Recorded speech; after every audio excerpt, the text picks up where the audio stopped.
이번 주 시장은 양호한 출발이 예상되고 있습니다. 자, 지난 주말에 미국 시장이 제법 큰 폭으로 상승해줬기 때문에 거기에 대한 기대감을 그대로 가져갈 것 같습니다.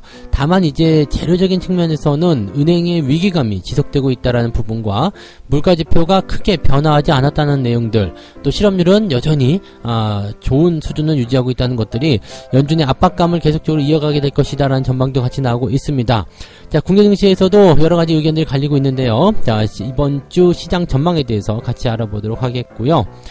자, 반대 매매가 사상 최대치로 나왔다라는 얘기가 나왔습니다. 무려 600억에 달하는 그런 엄청난 물량이 나왔고요.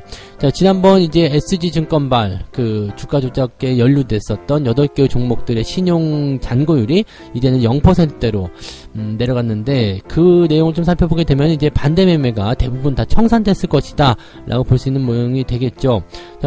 그렇다라면은 이제 이것을 통해서 손실 보신 분들이 굉장히 많이 늘어났을 것이다 라는 전망이 나올 수 있겠는데, 이 내용도 같이 좀 알아보도록 하겠고요. 자, 4대 금융지주사들이 주주가치 재고를 계속적으로 끌어올릴 것이다라는 전망이 나오고 있습니다. 물론 이제 그 경기 전망이 그렇게 녹록지 않고, 또 미국과의 금리 차이가 벌어지면서 우리도 금리 인상에 대한 압박을 받고 있죠. 그러면서 경기 침체가 이어지게 됐을 경우에는 이 손실 충당금이라는 것을 이제 은행들은 그 보충을 해놔야 되거든요. 그런 것들을 보충하면서도 실적이 계속 좋아질 수 있을 것인가, 이런 의문이 좀 들고도 있습니다. 이런 부분들 같이 알아보도록 하겠습니다.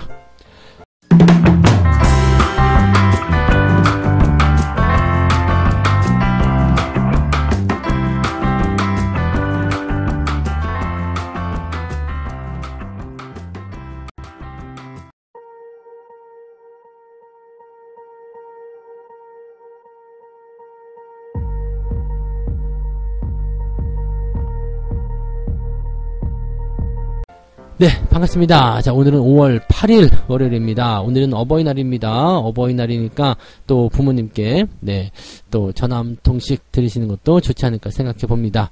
뭐 주식 사드리시는 말고요. 네, 요즘에는 주식 사주시면은 아마 부모님들이 뭐라고 하실 거예요. 적금 넣어! 이렇게 나오실 것 같은데, 네, 아무튼 뭐 그래도 한 번씩은 안부 문자, 전화 드리면 좋을 것 같아요. 저는 이미 이 얘기를 다 해드렸었죠. 네, 그래서 5월 8일날은 보통 일하느라 바쁘시잖아요. 그래서 그 전에 인사를 드리는 것이 옳지 않을까 생각됩니다. 미리 다녀오신 분들 많이 계시겠죠? 네, 자, 아무튼 시장 이야기로 넘어가서 보도록 합니다. 실리콘밸리 은행, 시그니처 이런 것들 이제 파산 이후에 이제 퍼스트 리퍼블릭 은행이 JP모건에게 인수가 됐죠. 그러면서 이제 지역은행 상황이 이제 끝난 건 아니냐라고 얘기가 좀 됐었는데, 또 다른 은행이 또 나타났습니다. 팩웨스트라는 다른 지역은행이 다음으로 지목이 됐다라고 얘기합니다. 이 은행도 지금 매각을 포함해서 전략적 옵션을 모두 검토 중이다라는 보도가 나오기 시작했는데, 그러면서 이제 지난주에 주가가 40% 이상 폭락하는 모습이 좀 나타났죠. 대부분이 보면 이제 은행 위기가 끝났다 해가지고요, 서학개미 투자하시는 분들이 저렇게 폭락한 지역은행들 주식을 많이 사는데 부담입니다. 이런 것들은 당연히 위험할 수밖에 없기 때문에 그런 것들 대응하지 않도록 하시면 좋을 것 같은데, 자꾸 그런 쪽으로 가시네요. 뭐 빠르게 폭락한 종목들이 빠르게 올라온다, 뭐 이런 그 전략들을 가지고 계실지 모르겠습니다만, 단기 매매 좋아하시다가 잘못되면은 아주 빠져나올 수 없는 늪으로 들어가는 경우가 많기 때문에 반드시 주의해 가시기 바랍니다. 자, 어쨌건 지난주 이제 막판에 주말에 이제 뉴욕 증시가 잘 올라왔어요. 기업들 실적이 좋아지고 뭐 애플 등등의 움직임들이 좋았죠. 그래서 반도체 지수도 많이 올랐기 때문에 아마 오늘은 삼성전자를 비롯한 그런 반도체 관련 기업들의 주가 상승도 어느 정도 예상이 되고 있습니다. 뭐 이런 영향 때문에 이제 지역 은행들의 주가도 같이 올라오고 했는데, 리스크 해소라고 보긴 좀 어렵죠. 하지만 은행 전체 부담이라기보다도 지역 은행들의 문제이기 때문에 이런 내용으로 봤을 경우에는 오히려 대형 은행들이 저런 식으로 M&A 그런 전략들을 통해서 몸집을 더 키워갈 수 있는 상황이 되지 않을까 생각해 보기도 합니다. 지역은행들 같은 경우는 뭐 계속적으로 정부가 보증을 해준다라고 하더라도요, 지금같이 위험한 시기에서는 지역은행에게 돈을 맡기기보다는 빼려고 많이 하겠죠. 그래서 돈을 빼게 되면 얘네들도 결국에는 파산을 할 수밖에 없는 상황이 좀 되는 겁니다. 그래서 지역은행 같은 경우에서는 이제 약간 좀 부담감이 커지겠지만, 대형은행들이 딱 버티고 있고 또 그 위험 부분들을 대형은행이 흡수를 해주는 모습이기 때문에 실질적으로는 뭐 은행 사태가 뭐 전방위적으로 번진다거나 그러진 않을 겁니다.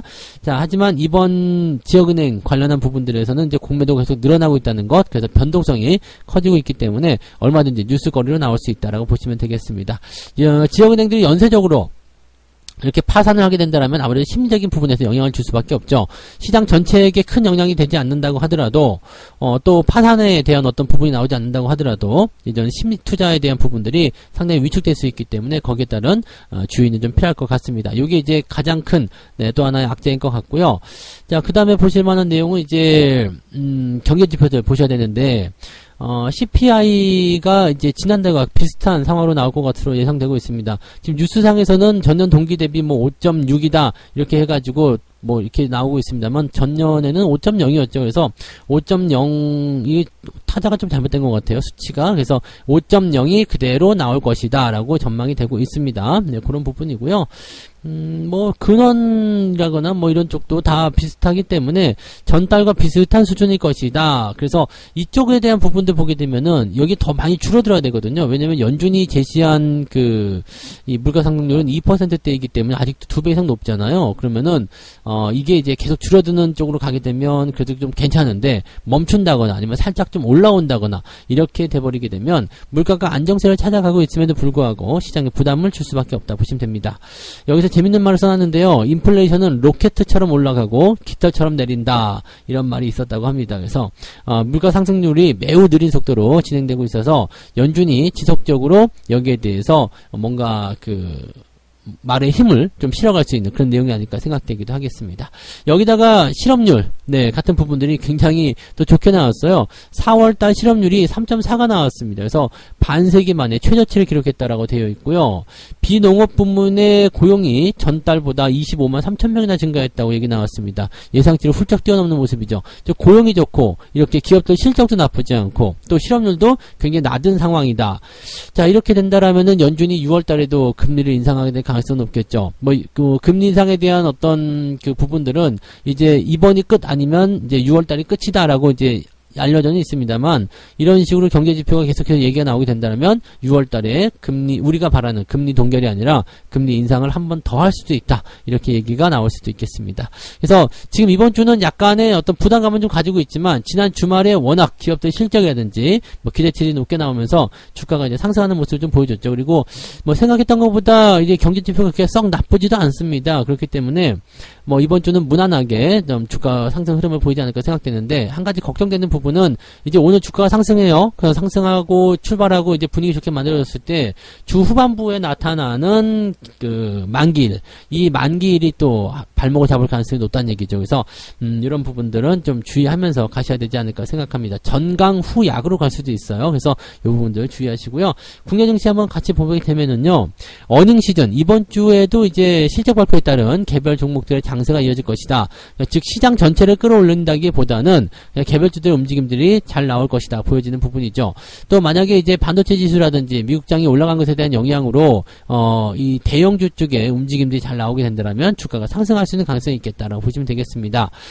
예상 밴드는 2420에서 2550 정도다라고 되어 있는데 뭐 2500포인트를 지켜서 마무리된 지난 주말의 상황으로 놓고 본다라면 뭐 그렇게 상승 쪽보다는 하락 쪽을 조금 더 실어먹고 있는 모습이 아닌가 생각되긴 합니다. 그래서 약간의 변동성 예상할 수 있는 구간이 좀 나온다 보시면 되겠죠. 지금은 이제 양호한 1분기 실적들이 기대치를 높여가고 있다라고 얘기가 나오고 있는데 컨센서스를 이제 다 나타났잖아요. 예상치를 다 나타났기 때문에 실제적으로 이제 기업들이 실적 발표하고 나서부터는 뭐 괜찮은 모습이에요. 전체적으로 봤을 때 영업이익이 예상치의 약 113% 정도 올라서 마무리됐고요. 전망치를 크게 웃돈 기업의 비율도 37% 정도 되었다. 그래서 뭐 실질적으로는 기업 실적에 대한 부담감이 없는 상태입니다. 지난번에 이제 4분기 통과하면서 실적 예상치나 전망치를 많이 낮춰놨기 때문에 그때 아마 대부분의 어떤 리스크를 다 소화하지 않았을까라고 생각해 봅니다. 그래서 무난한 실적이 나타날 것이고, 전망치가 크게 벗어나지 않기 때문에 거기에 대한 기대감, 또 바닥에 대한 그런 공감대가 형성된다. 그래서 뭐 전체적으로 투자자들 입장에서는 지금 투자하기 나쁘지 않아요 라는 인식을 가지고 있는데, 중요한 건 이거죠. 펀더멘털, 즉 기업의 가치가 얼마만큼 회복해 줄 수 있을 것인가. 자, 바닥인 것도 다 좋고 뭐 흐름도 다 좋은데 기업이 성장하지 않으면 결국엔 주가는 올라가기 어렵잖아요. 그래서 이러한 어떤 기업의 어떤 체력, 기초 체력 자체가 얼마만큼 성장할 것인지, 또 언제부터 성장할까에 될 것인지, 여기에 대한 부분이 명확하지 않아서 여기에 대한 주의는 좀 필요하다고 얘기가 되겠습니다. 자, 어쨌건 네, 오늘 같은 장세는 나쁘지 않아 보이고요. 그 다음에 주가 흐름이 쭉 연결되면서 주 후반에 형성되는 만기일, 요점 부분들로 가게 되면은 조금은 주춤하겠죠. 그리고 지금 연준위원들의 발언이 또 있어요. 우리랑 같은 시기인데요. 뭐 목요일부터 좀 나오고요. 이제 화요일 같은 경우, 내일 같은 경우도 이제 연준위원 발언이 있기 때문에 실질적으로 이제 만기일 전후로 해가지고 이런 연준위원들 어떤 발언, 그 다음에 CPI 지표 이런 것들이 중요하게 작용을 좀 하게 될 것 같습니다. 그래서 만기일 전에는 약간 주가가 요동을 칠 수 있는 변동성을 보일 수 있기 때문에 여러분들 주의가 좀 필요하다 정도로만 생각하시면 될 것 같습니다. 네. 자, 그러면 이제 두 번째 이야기 넘어가 보도록 할게요. 네. 비주로 주식을 산 불개미들 쪽박 행렬이다. 반대 매매가 597억, 사상 최대치가 나왔다, 이런 얘기인데 어마어마하게 나온 거 맞습니다. 뭐 지금 작전주로 있었던 기업들이 신용잔고가 12%, 뭐 많은 건 16% 이렇게 있었는데 지금 다 0%대 다 내려갔어요. 이게 신용이 다 털렸다는 얘기나 마찬가지예요. 그래서 지금 보면은 지난 3일 기준 위탁 매매 미수금 가운데 반대 매매 금액은 597억을 기록을 했다. 그러니까 어마어마한 거죠. 2006년도 4월 이후에 최대치를 찍었다라고 게 나올 정도니까 실제로 반대 매매 규모가 대단했다라고 볼 수가 있겠습니다. 그 다음에 뭐 지난달 25일 날은 193억 정도였고요. 네, 그 다음에 4월 26일 같은 경우도 350억 정도였는데 이것보다도 거의 2배 가까이 뛴 거죠. 그래서 계속적으로 증가하고 있는 모습이긴 한데 사실 이제는 뭐 나올 만큼 다 나오지 않았을까라고 생각이 되긴 합니다. 이 반대 매매라는 것은 아시죠? 우리가 돈을 내지 않고 약간 뭐 미수 같은 겁니다. 미수 같은 경우나 이제 신용 같은 경우도 다 마찬가지인데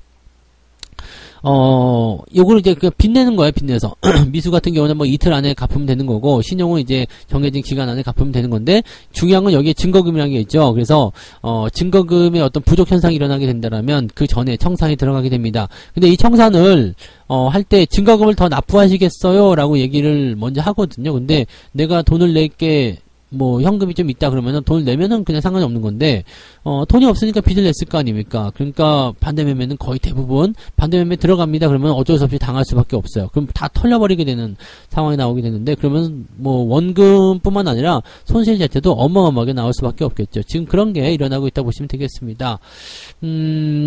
지금 이제 반대 매매 금액이 이렇게 급격하게 늘어나게 된 이유는 SG증권발 하한가 사태로 풀이된다라고 얘기가 되어 있습니다. 실제적으로 이게 급증하게 된 상황이 지난달 24일 이후였다라는 것입니다. 그러니까 실제적으로 이제 이 하한가가 나오기 시작한 그 시점부터 그 반대 매매 물량이 쏟아지기 시작했다는 얘기인데 뭐 첫째 날, 둘째 날은 잘 안 됐겠죠. 근데 물량이 나와야지 팔리는 거니까 물량이 안 팔리고 계속 끌려 내려오다가 물량이 터질 때 저 밑바닥에서 확 다 청산이 됐을 것이다라고 보여지는 부분입니다. 종목들은 뭐 다 아시겠지만 다우데이터, 서울가스, 대성홀딩스, 선광, 다올투자증권, 삼천리, 세방, 하림지주 이렇게 8개 종목이고요. 미수거래는 당연히 반대 매매를 당했을 거고요. 신용부터 해가지고요. 이렇게 좀 중기적인 어떤 빚을 내서 투자하신 분들도 전부 다 손해가 굉장히 커져 있다고 보시면 되겠습니다. 지금 이렇게 되는 상황이라면은 뭐 이건 뭐 방법이 없어요. 왜냐면은 반대 매매 들어갑니다 라고 했을 때 걔네들이 만약에 뭐 반대 매매를 안 하게 한다라면은 자기들이 다 그 빚을 껴안아야 되죠. 실질적으로는 지금 B2 해가지고 마이너스 뭐 60억, 70억 뭐 실제로 상환 능력이 없을 수 있어요. 왜냐면 내가 30억 정도 전재산 투자했다. 근데 여기서 B2를 해가지고 빚이 만약에 한 50억으로 늘어났다. 내가 가진 원금 다 잃고요.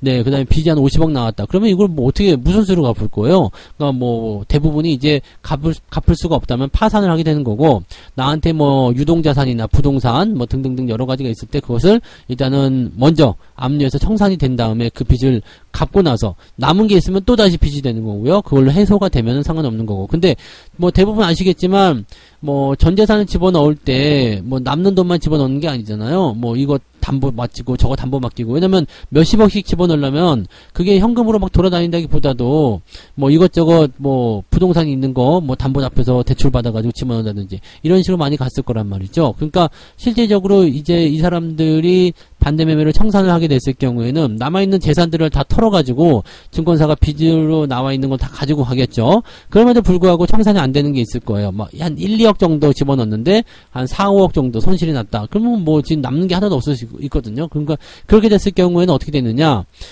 이게 부실채권으로 등록이 됩니다. 그러니까 개인 파산을 하게 되는 거죠. 파산. 내가 가진 거 전부 다 잃어버리고 그리고 파산을 하게 되는 상황이 되는 겁니다. 그러니까 쉽게 말하면은 그냥 온 전 재산이 그냥 완전히, 그러니까 쉽게 얘기하면은 한 3, 40억 정도 가지면 뭐 웬만한 집 하나 있고요. 그다음에 차 좋은 거 타고 다니고, 그다음에 뭐 건물까지는 안 되더라도 뭐 상가 한두 개 정도 갖고 있을 수 있잖아요.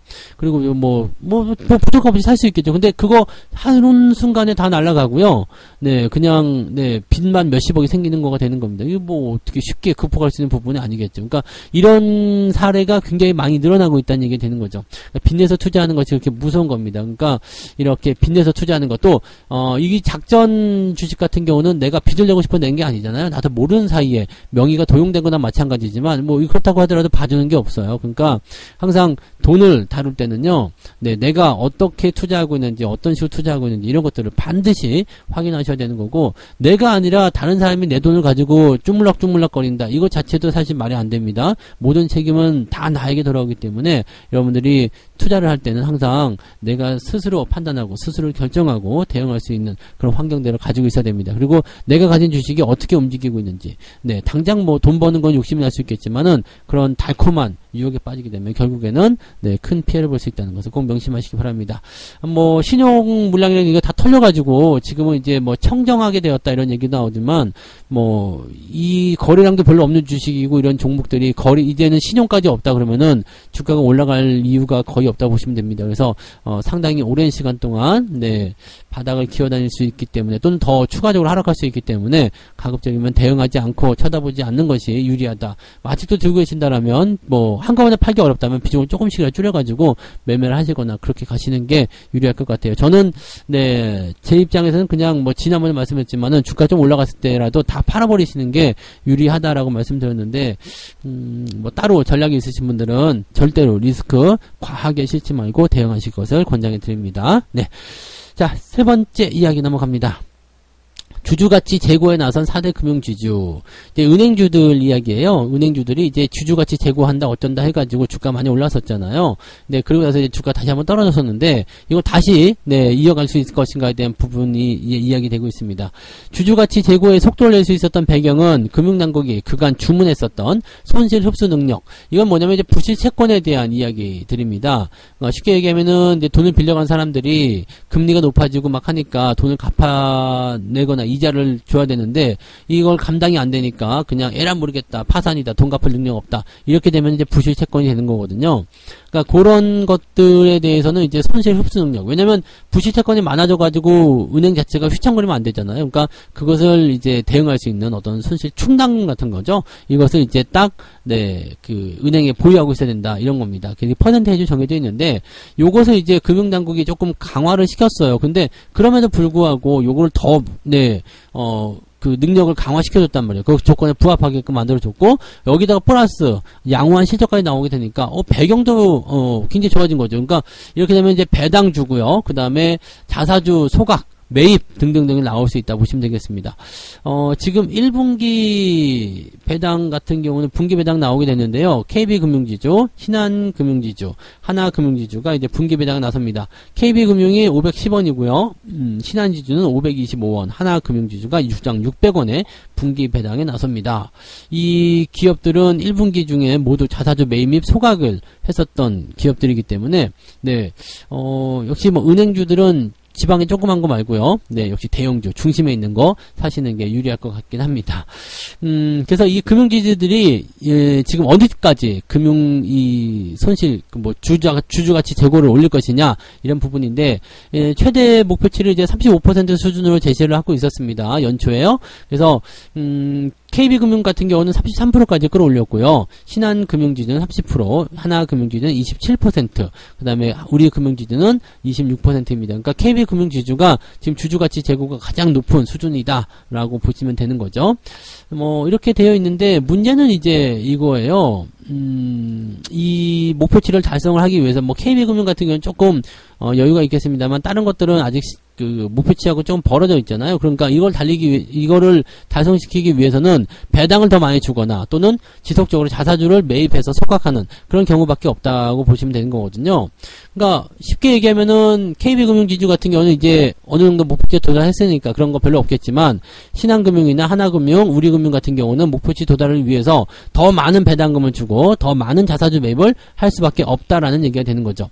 근데 문제는 뭐냐면 지금 이렇게 금융당국이 계속적으로 이제 이런 손실 충당, 손실 흡수에 대한 능력을 더욱 강화시킬 것이다라는 얘기가 나오고 있는 데다가 지금 미국 금리가 계속 올라가고 있잖아요. 거기에다가 경기 침체 우려감 자꾸 나오다 보니까 기업들이 여전히 사업하기 힘들다, 돈 벌기 힘들다 이런 얘기가 나오고 있거든요. 그러면은 부실 채권이 될 가능성이 높습니다. 이렇게 됐을 경우에는 점점 더 강화된 어떤 정책들을 통해 가지고 은행이 돈을 더 많이 보유하고 있어야지 되는 거고 그 다음에 이 부실채권에 대한 부담감을 가지고 있기 때문에 언제 어떻게 될지 모르는 그런 상황이 될 수가 있겠죠. 그래서 은행의 수익성이 조금 악화될 수 있는 상황이 좀 될 수 있다라고 보시면 되는 거죠. 지금은 이제 충당금은 뭐 그렇게까지 더 많이 하지 않더라도 지금은 이제 실적이 나빠지면서 이제 주주가치 제고가 좀 떨어질 수밖에 없다. 그러니까 지난번에는 이제 실적 같은 부분을 크게 걱정하지 않고 충당금이 많이 들어가서야지 되는 그런 부분이었는데 이제는 충당금은 어느 정도 됐는데 실적이 따라붙지 못한다. 그래서 실제적으로는 뭐 주가가 크게 상승할 수 있는 배경이 조금 부족할 수 있다 정도로 보시면 되겠습니다. 뭐 이거는 이제 금리 인상이 동결이 되는 그 시점부터는 은행주들의 움직임들이 많이 매력도가 떨어지고 있기 때문에 어쨌든 주가가 좀 상승하거나 그런 배경이 나오게 된다면 적절하게 차익 실현을 준비하시는 것도 괜찮을 것 같아요. 뭐 당장 팔아먹으라는 이야기는 아닙니다만 올해 안에 은행주 섹터들은 약간 정리를 해보시는 것이 또는 비중을 좀 줄여보시는 것이 유리하지 않을까라는 생각을 해볼 수가 있겠습니다. 참고하시기 바랍니다. 네. 자, 이렇게 세 가지 이야기 말씀을 드렸는데요. 자, 미국이 은행 위기, 그 다음에 물가 지표, 이런 좀 부담스러운 재료들을 가지고 있습니다만, 그래도 지난 주말에 잘 올라와줬고요. 분위기 좋게 잘 끝나줬기 때문에, 거기에 따른 기대감들은 우리나라 시장도 오늘 어느 정도 반영하게 될 것이다. 이렇게 봐주시면 되겠습니다. 네. 반대 매매가 사상 최고치로 나왔는데, 뭐, 반대 매매나 미수, 뭐, 이런 거, 신용, 이런 것들은 계속해서 말씀드렸지만, 여러분들이 안 하시면 되는 거예요. 네, 그런 거 안 하시게 되면 내가 가진 돈만 잃고 나오는 거고, 내가 가진 돈을 전부 다 잃지는 않습니다. 단, 뭐, 10%든 20%든 건질 수가 있기 때문에, 빚내서 투자하지만 않으면 이게 상관이 없는데, 만약에 빚을 내서 투자하게 된다 그러면 내가 가진 거 다 날리고도 빚을 엄청나게 크게 껴안을 수 있다는 얘기입니다. 그래서 이렇게 되면 그냥 파산으로도 해소가 안 됩니다. 그냥 인생이 한꺼번에 뒤집어지는 거거든요. 그러니까 이렇게 되지 않도록 반드시 초반부터 큰 도박성 리스크를 걸지 않도록 하시면 좋겠습니다. 자, 금융주들이 주주 가치를 제고시키겠다 해가지고 나서고 있는데 현재로서는 지금 기업들의 실적이 조금 주춤거릴 수 있는 상황이기 때문에 조금 이제 부담스럽다는 얘기가 있습니다. 네, 그래서 뭐 부실 채권 이런 것들에 대한 부담감이 있기 때문에 뭐 현재로서는 이제 충당금은 더 이상 뭐 더 많이 확보하지는 않아도 되겠습니다만 실적이 둔화가 되면서 주가가 상승할 수 있는 배경에서 조금 벗어나 있는 것이 아니냐 이런 전망이 나오고 있다 보시면 되겠습니다. 저 역시도 올 하반기에는 은행주들 슬슬 정리를 하반기까지 보고요. 정리하시는 편이 유리하지 않나 이렇게 생각을 하고 있습니다. 참고하시면 되겠네요. 책 한 곡 읽고 마무리하도록 하겠습니다.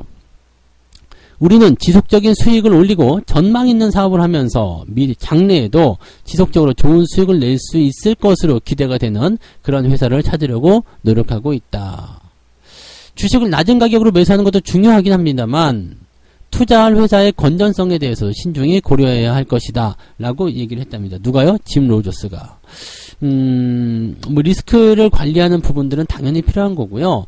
그 다음에 뭐 앞으로 계속 성장하는 기업, 좋아질 기업 이런 것들 고르는 것도 굉장히 중요합니다. 그래서 이런 기업들을 잘 사놓고 있으면 별 문제는 없겠죠. 네, 별 문제는 없습니다. 그래서 여러분들이 아직까지는 시장이 바닥을 유지하고 또 통과하려고 하는 그런 어떤 초기적인 입장이기 때문에 서두르지 마시고요. 좋은 정보들 잘 담아 놓으시면 장이 올라가면서 결국 걔네들은 크게 상승하면서 분위기를 좋게 만들어줄 수밖에 없습니다. 그런 것들 여러분들이 잘 활용하시면 분명히 좋은 결과들이 많이 생기실 거라 믿습니다. 자, 그래서 오늘은 여기까지 이야기해 드리고요. 조금 이따 9시부터 무료방송 진행됩니다. 네, 오늘 또 오랜만에 월요일 아침 무료방송이니까 많이들 오셔가지고요. 또 이야기 들어주시고, 오늘은 좀 좋은 그런 성과를 올릴 수 있도록 기대를 많이 해보셨으면 좋겠습니다. 그래서 오늘은 여기까지 이야기해 드리도록 하겠습니다. 고맙습니다. 본 방송에서 제공되는 모든 정보는 투자 판단의 참고 자료이며 투자의 최종 책임은 본 방송을 이용하는 본인에게 있습니다.